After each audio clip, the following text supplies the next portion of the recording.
Hi, my name is Becca Worthington and I'm a grief specialist. My focus within my work is not only in supporting people to heal from the pain of grief, but also transition to what's next, to navigate through life after loss. There are over 40 types of losses, and they are not all about the death of a person. We experience so many losses that bring us grief.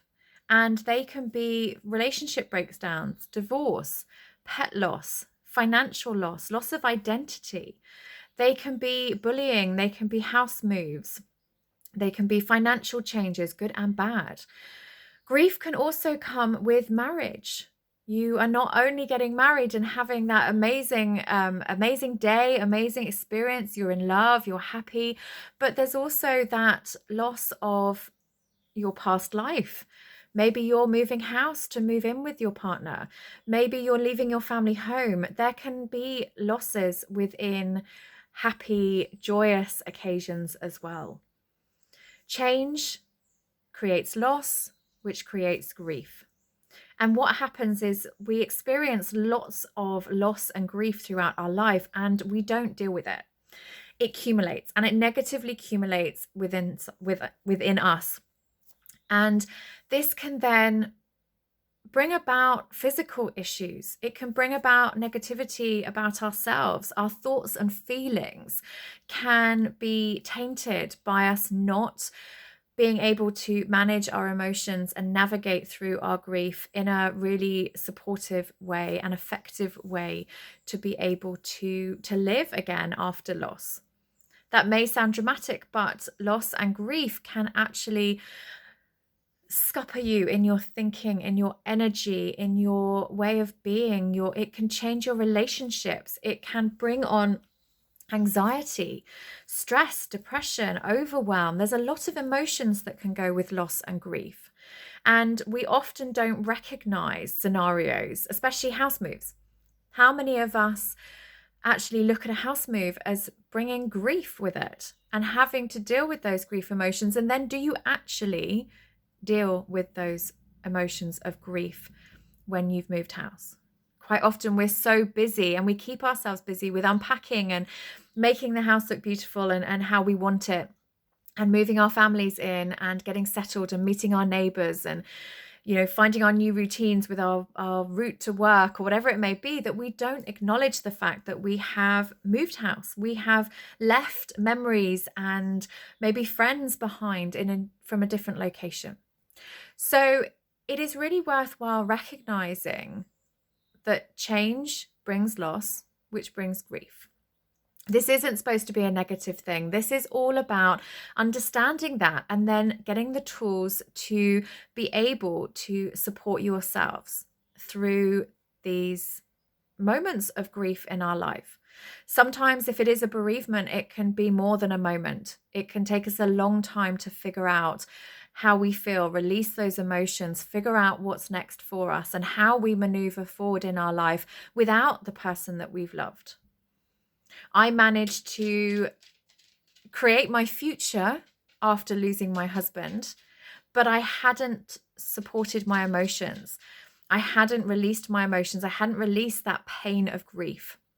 Grief doesn't go, but the pain of grief doesn't have to be there and hold us back in the way it can.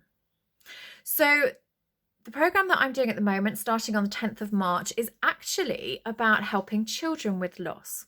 So this is another part of what I do to support people, is actually to give adults and caregivers of children the tools to actually support children to navigate through their own emotions so that you can communicate more effectively with children when they go through loss. Again, this can be change of schools, this can be bullying, this can be the most recent change coming up for all of us with children going back to school. That is going to be a huge loss for a lot of children. Loss of time with their parents, loss of playtime at home, loss of freedom. And obviously we've lost our social freedom, but freedom of not being in the school structure, of not having to get up at certain times. Our routines are going to change again. And that brings about change and can bring about loss, and it can bring about conflicting emotions. Children are going to be super excited about seeing their friends, but they are, well, if they're anything like my son, they're not going to be excited about going back to lots of schoolwork. They're not going to be excited about being back in school in that environment. Some children obviously will be, but they could be excited about that, excuse me, but then also be feeling the loss of not having that time with their parents or their grandparents or whoever you are bubbling with at the moment.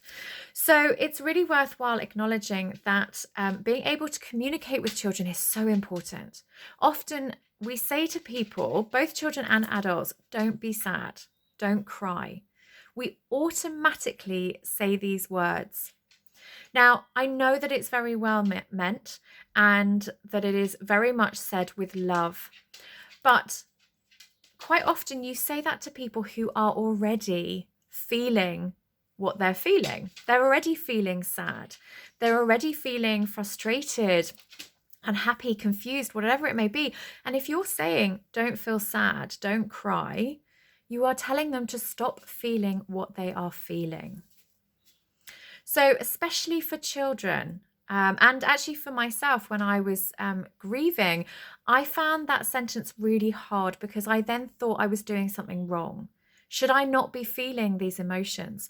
So as an adult, and I was 32 when I lost my husband, and over the last, nearly 7 years, I have still heard those comments. And I've heard them said to my son. I have had to stop myself saying them to my son because I've heard myself say them.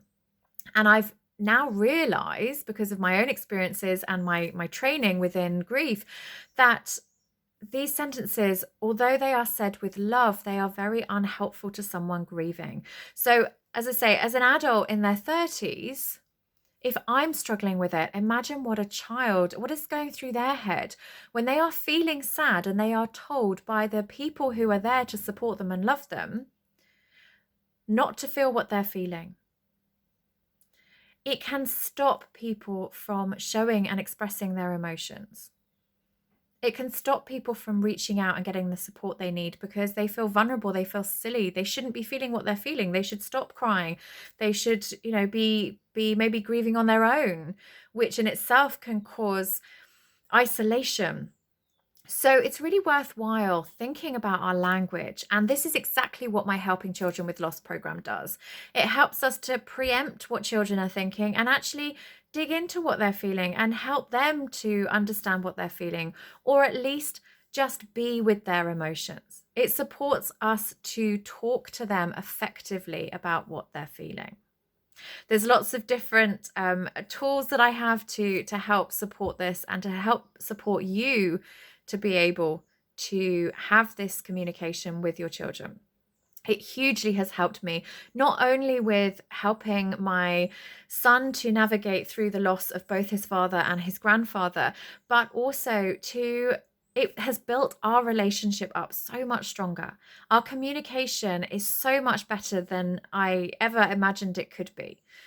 He is very emotionally aware, but not in a negative way. He's not consumed by his emotions, or he doesn't dwell on his negative emotions. He has the tools to feel what he's feeling, work through that, and come out the other side. Release those emotions and get on with playing soldiers or watching films or whatever it may be that he's doing. So I am so grateful myself for being able to learn the tools that I teach to communicate with my son in the most effective way that I possibly can.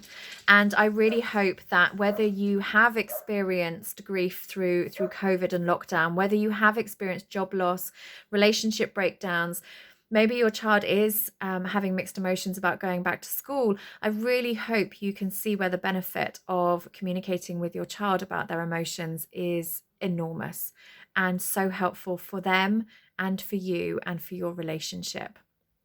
So I will leave it there, and I send you lots of love. and I will hopefully see some of you on the 10th of March. And there will be courses coming up after then. I will be rolling them through and finding out from you when works, because routines, everything are changing at the moment, and I'm very aware that daytime doesn't always work for people, and for other people it's the perfect time. So I'm looking at putting some of these courses out in the evenings, maybe over the weekend, and just see what works best for you guys. So as I say, we'll leave you there, and I will see you very soon.